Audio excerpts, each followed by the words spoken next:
Welcome to the second session of the FAO Flight School. Thank you for coming back. Hopefully last week's session helped you and you were able to have some success with the exercises that we did last time.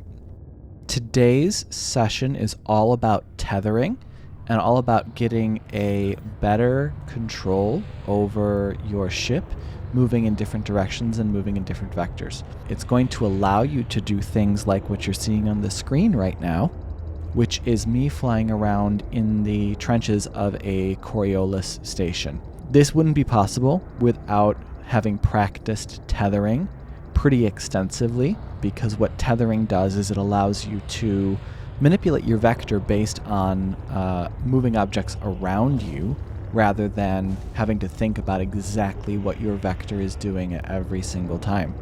As you can see, the Coriolis station kind of looks like it's not moving, right? And that's because I am adjusting for and countering all of the movement that the Coriolis station is making as I navigate through these trenches that are on the sides of the station. Now, I'm not doing this quite perfectly. It's been a while since I've done this, so you can see a few times that I maybe hit the side of the wall or whatever, but it's one of those things that tethering will help us to be able to do. So today we are going to be talking about tethering.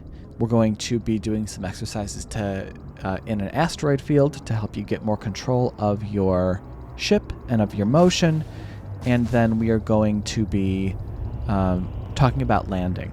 So let's get started with the first exercises. All right, so here we are at a station, and it is spinning in a circular motion. The point of today's exercises is to practice tethering. Now, tethering is when you pretend that the nose of your ship is attached to, or quote-unquote tethered to, a fixed point that is moving. So here you can see I'm moving in towards the station, and I'm starting to establish a tether with the station that's rotating. And so as I get closer, it looks more and more like I'm not moving at all, when in reality, I am following the rotation of the station in orbit around itself. The main point of doing this exercise is to develop control with your ship. And so the whole goal of this exercise is to stay as still as possible relative to the spinning station. Now, once you get a tether established, it's going to feel pretty solid. You're not going to need a whole lot of corrections, laterally or vertically.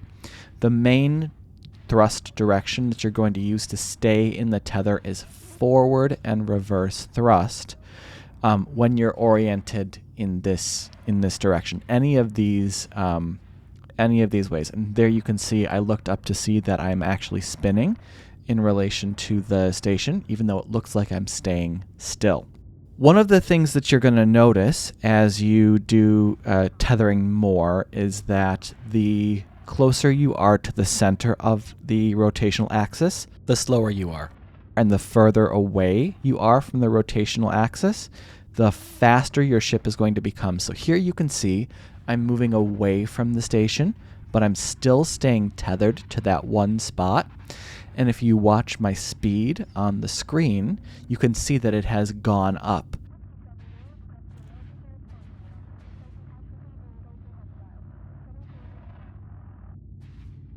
And here you see I'm moving even further back away from the station.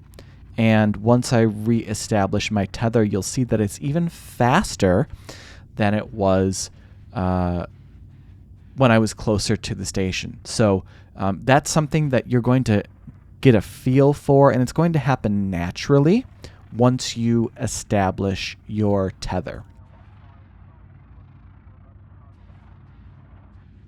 So here we are going to move back in towards the station, and what I want you to do is practice tethering in all of the different orientations. So flip your ship around 180 degrees and practice that for a bit.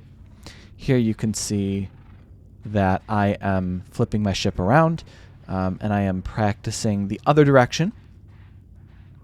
Reestablish your tether, make it as quiet as possible.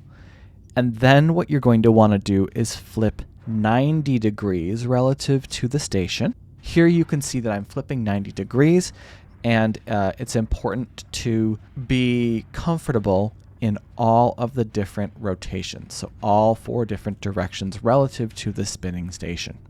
All right, so the next exercise I want us to focus on is going to take us right to the very center of the spinning station. So wherever you're practicing, hopefully it has one of these center arms to connect the front to the back. And we're going to continue practice tethering, but we're going to do it right in the center of the station. So what you're going to notice, like I mentioned at the beginning, is that your speed is much, much less. And as a result, what you'll notice is that the movements that you make are going to need to be much more precise and much smaller to keep a solid tether at this slow of a speed. If you are looking at my inputs right now, I am barely touching my sticks at all. Teeny tiny precise motions are what this particular exercise is all about. And this is going to help you, again, gain some control over the small movements of your ship. And now we're going to rotate 180 degrees, do it the other direction, and then we will do the other 2 directions as well. So rotate 90 and then another 180 degrees so that you've got all 4 sides and all 4 orientations practiced.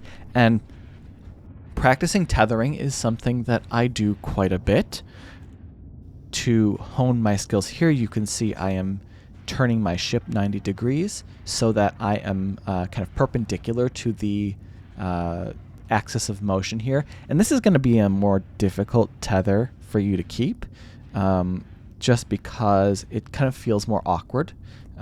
Maybe it feels better for you too, I don't know. But always reestablish your tether when you change orientations and be aware, remember those golden rules of FAO flight that we talked about in the last session. Those being always know your vector, always know your speed, and always know and only use the least amount of motion necessary.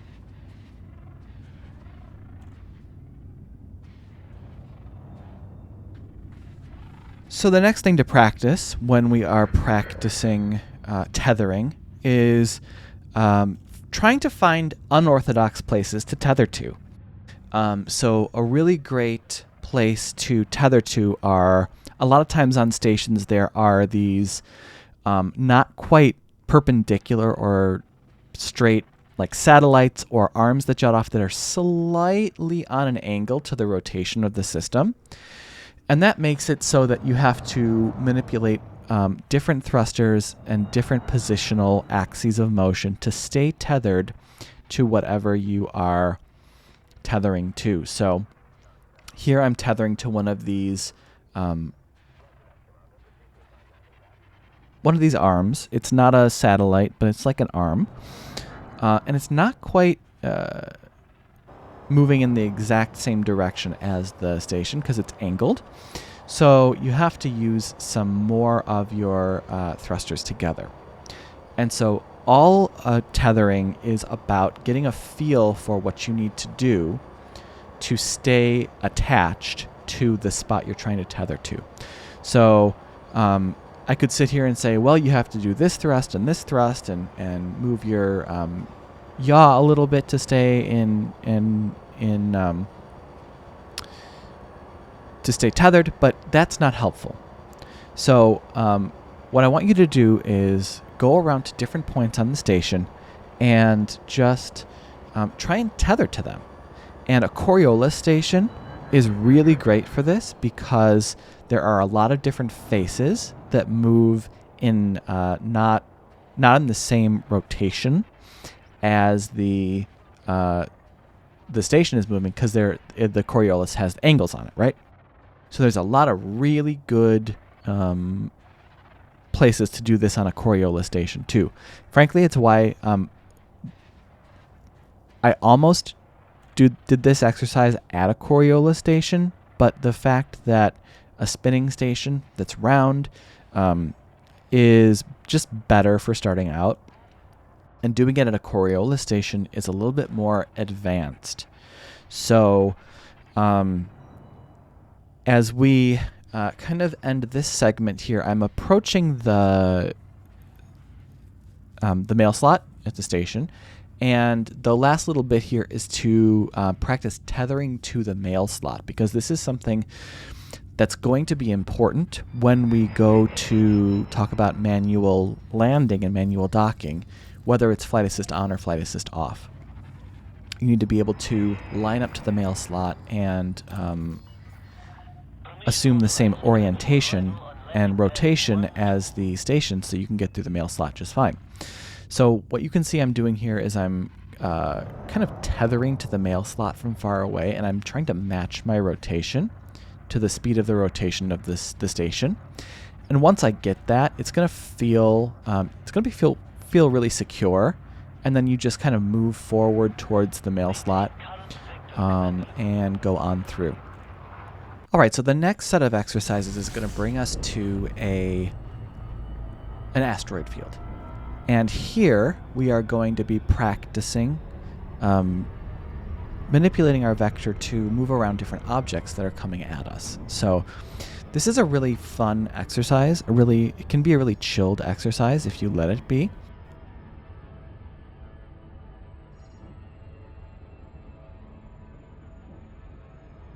Ignore the fact that I take damage here. This is meant for us to kind of really have more control over moving around and being able to avoid obstacles and stuff like that. So we're going to approach the center of the asteroid field here. And what I want you to do is position yourself so the gas giant is in front of you, and you're in about the center of the asteroid field, and come to a complete stop. So I use flight assist on here as a space break. You can feel free to do the same. Completely zero out your motion, and then what we're going to do is we are going to turn flight assist off. Flight assist off. We're going to boost, and we're going to touch nothing else except our vertical and lateral thrusters. For these exercises, you don't get to use forward thrust at all. We're just using our lateral thrusters to position ourselves in such a way that we don't hit any of the asteroids that are coming at us because of our movement. Now, I am in a faster sidewinder than you will be in. Your top speed is something like 230 meters per second, and that's fine. The point of this exercise is not about speed. It's about not over-correcting and over-inputting so that you only make the movements necessary to avoid any obstacles that are in front of you. Now, I seem to have chosen in this particular clip a pretty safe path, so I have actually moved myself to get near some of these asteroids and changed my vector, and that's something you can do too. You can position yourself in such a way that you have to then change your vector to avoid things that are coming at you. But again, we're doing it only using vertical and lateral thrust. Now, when you do this, your speed is going to change. And as you do that, take note of how your positional thrusters affect your speed. Try to use your vertical and your lateral thrusters equally, and play around with your directionality that you avoid asteroids in. So don't always go up above them. Try to go to the side. Try to go to the opposite side. Try to go below them. Things like that, just so you're able to make whatever movements you need to.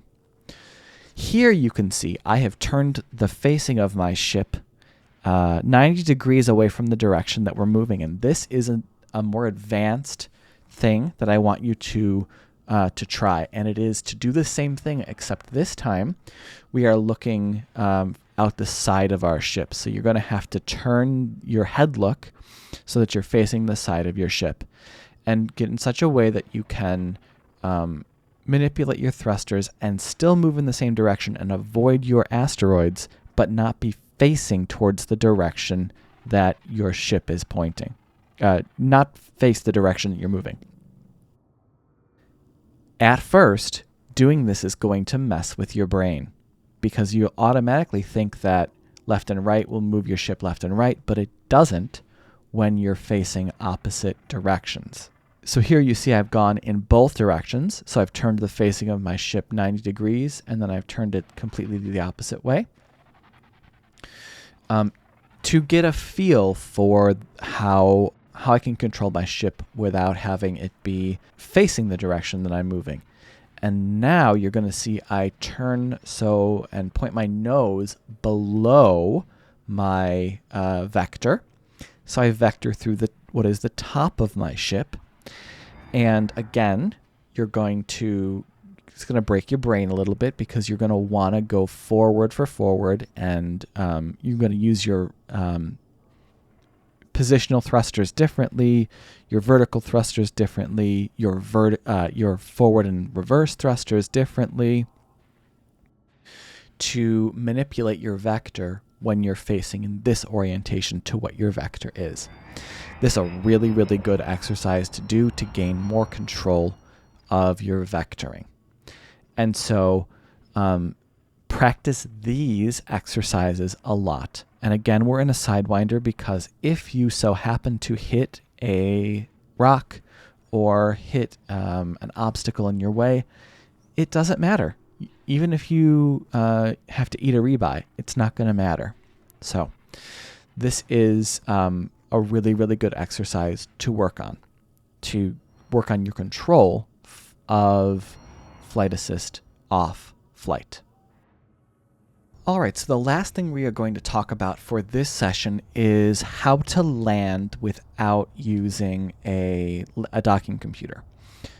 Now, these principles apply for both flight assist off and flight assist on flight. So I have a couple of different ways that you can approach landing manually, and we're going to look at the first one now. So here you can see I'm taking off, and then I'm going to get a fair distance away and request docking permission. One thing that's really important for manual landing is to get comfortable with positioning your ship using the computer on your HUD and using the landing pad HUD for your ship. So here you can see I approach the number, and as the number disappears, I start to thrust downwards towards the landing pad. And once you get into near your landing pad, you're going to see the computer come up with the targeting reticle for where to land. This is what you have to get really good at using to land.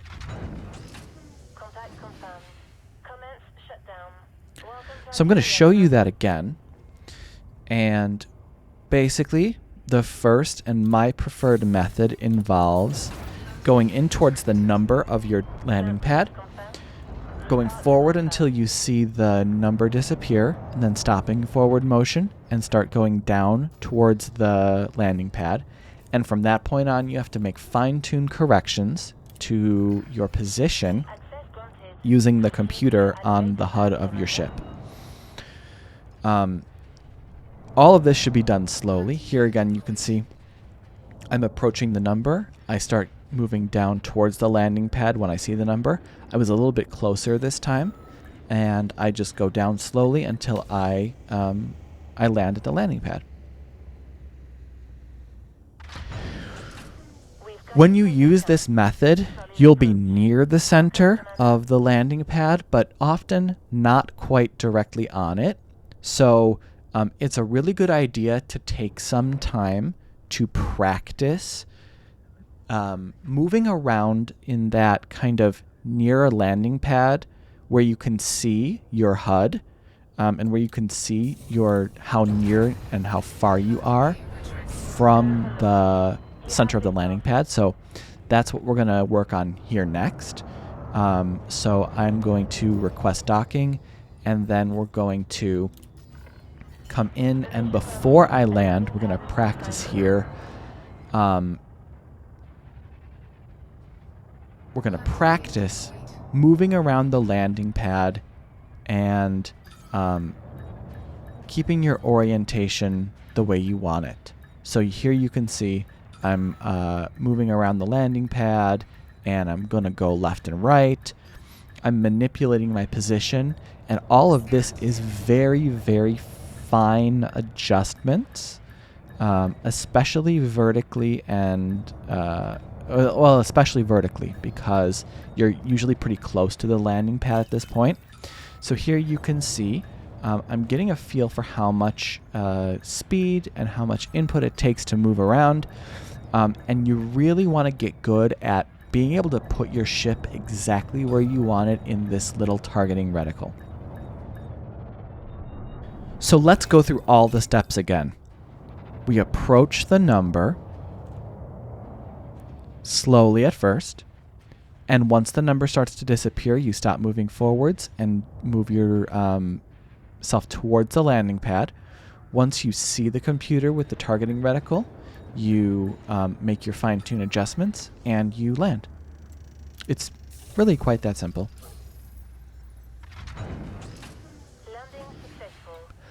So we'll practice this a few more times, and I'm actually going to show you another way to land that is more in line with what the docking computer is going to do for you, for example.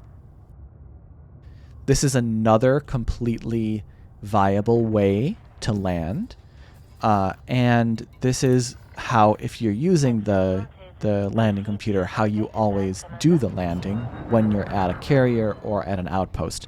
Station landings are more like this, the way that I just showed you, but this way has you come in where you are looking at the center of your pad. So this time, come and line up with the very center of your pad, and then move forward towards it. And when your ship reaches about where the numbers are, this is when you start to pitch up, and then do your fine-tune adjustments from there. So that's another way that you can approach a landing if you prefer that way. With either of these ways to land, I would start slowly.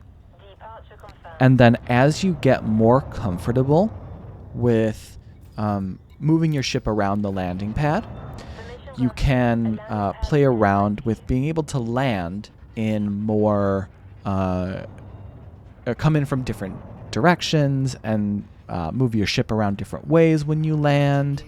And that's going to help you too. So here you see I do the same thing again. I slow myself down and come in for a nice landing, nice controlled landing. So those are two of the easiest ways to land. There's worth to trying to get your ship to land from different angles and at different approach velocities and vectors and angles. All of that is going to make you a better flight assist off pilot. So as you get more comfortable with landing using both of those techniques, then you can start to play around with coming in from different angles and different rotations, and play around with different thrusters that you'll use too. Like, you can give yourself a challenge to not use your not use a particular thruster. Like let's say my challenge is to land only using my positional thrusters and not my forward and reverse thrusters. That's something really good to practice too, and that will help you to be a better, more controlled flight assist off pilot. All right, so here you can see I'm approaching my station and I'm requesting docking. Like we did a little bit earlier, I can tether to the mail slot, the station entrance, and as you're getting closer, you're going to want to match your rotation and your position to what the mail slot itself is doing. That's going to make it easy for you to get through the slot. As you move forward towards the mail slot, you might find it easier to go faster rather than slower. What you just saw was me putting flight assist on to show you how the station is rotating and how you have to match with the station. So I match the rotation and I move right straight through the mail slot with no difficulties. I identify my landing pad and I move towards it. The first method you're going to see is my number method, where you position towards the number, you move forward towards it. And the biggest difference with a station that you're landing in is that the station is rotating and has some gravity to it. So you have to counter the movement, the rotational movement of the station, and the gravity of your ship. So here you can see I'm practicing that a little bit. And for these, for this part, I don't actually land, just so it's easier and I don't have to go back in and out of the station and request docking every time. So as you come in, you're going to have to account for the rotation of the station and the artificial gravity that pulls you in towards the landing pad. And again, fine movements. It's worth taking some time to position yourself in different places around this the landing target, so that you can have some really good control over that, both in a non-moving landing pad and in a moving one in a station. Let's take a look at what the other method looks like, the method that the docking computer uses. Here I position myself so I'm looking at the center of the landing pad this time, and I use my forward thruster to move forward towards the landing pad, and then when I reach the numbers, I pitch up, and I position myself using the computer and get ready to dock. And I would have docked, except I'm going to do it again.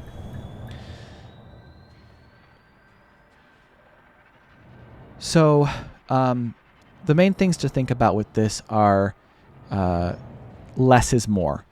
With flight assist off, less is always more.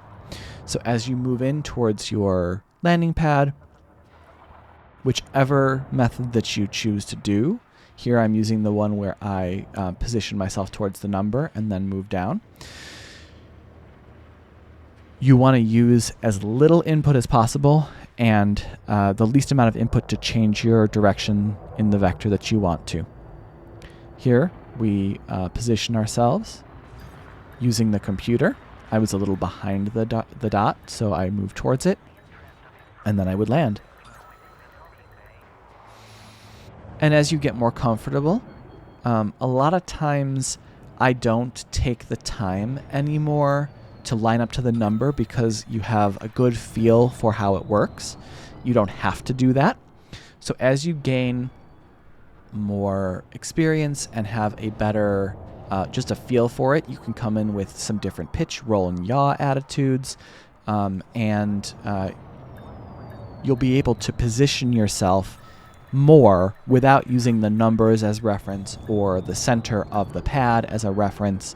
You'll just kind of be able to put your ship exactly where you want it, and that's kind of where we want to move towards. So in these last couple of examples here, you just kind of see me doing it more the way that I land in a station nowadays when I fly. And that's I come closer and I find my target and I land. Just like that. Hopefully you'll be able to do the same. Thank you so much for making it to the end of the second FAO Flight School session. Hopefully the exercises from this week were beneficial for you. Hopefully you get something out of them. Next week's session is going to focus more on real-world application uses of FAR flight. So the exercises and the things that we've been doing are meant to prepare you for some of the more advanced topics that will be covered in the next 2 sessions. So next week we're going to talk a bit about boosting. We're going to talk a bit about combat and using flight assist off in combat. And we'll be talking about just more general how to fly around. We're going to do a carrier to station loop, which is something that the PTN tends to do a lot as trading. So that is what to expect for next week's session. So I will see you in next week's video. Bye, everybody.